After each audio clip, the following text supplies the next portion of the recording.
सुखी जीवन क्या है? 21वीं सदी में सुखी जीवन केवल रोटी, कपड़ा और मकान जैसी मूलभूत आवश्यकताओं की पूर्ति तक ही सीमित नहीं रह गई है। जिंदगी की जरूरतों में महत्ता वृद्धि हो चुकी है।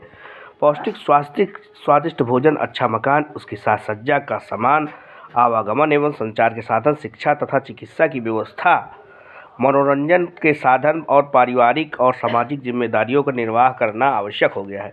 उचित धनोपार्जन एवं व्यवसाय या नौकरी में सफलता, बच्चों की उचित लालन पालन, सगे संबंधियों से मधुर संबंध, अच्छा स्वास्थ्य और सामाजिक सम्मान से जीवन सुखी बनता है।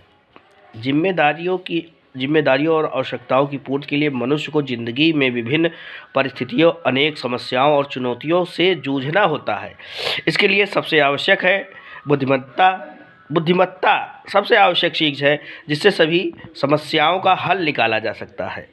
विभिन्न शैक्षिक, आर्थिक, सामाजिक तथा जीवन यापन पद्धति होने पर भी लोगों को दो श्रेणियों में विभाजित किया जा सकता है। पहले वो लोग हैं जो सफल और सुखी जीवन व्यतीत करते हैं, और दूसरे वे हैं जो असफल एवं दुखी रहते हैं।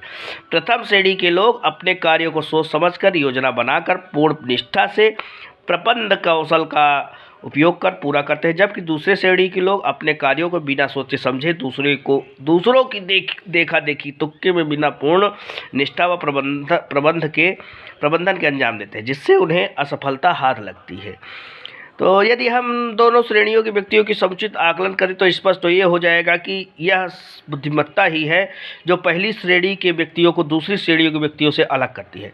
पहले श्रेणी के लोग बुद्धिमान होते हैं, जबकि दूसरी श्रेणी के नहीं। इसे सभी मानते हैं कि सुखी जीवन जीने के लिए बुद्धिमत्ता आवश्यक है।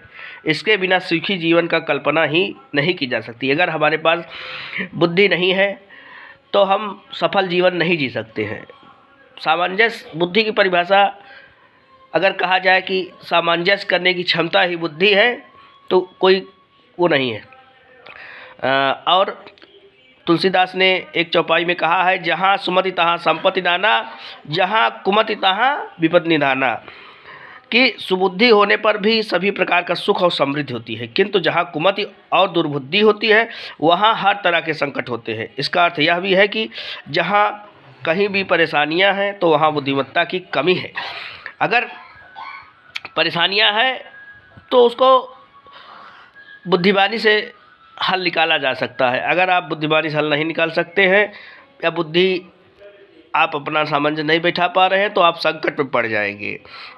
चाहे व्यक्तिगत जीवन हो या पारिवारिक या सामाजिक, जिंदगी में संकटों का आना स्वाभाविक है, जिनको दूर करने के लिए बुद्धिमत्ता का होना जरूरी है। किंतु जब हम बुद्धिमत्ता को जानेंगे ही नहीं तो सीखेंगे ही नहीं, तो भला क्या समुचित उपयोग कैसे हम अपने बुद्धि का कैसे समुचित उपयोग करें, ये हमको निश्चित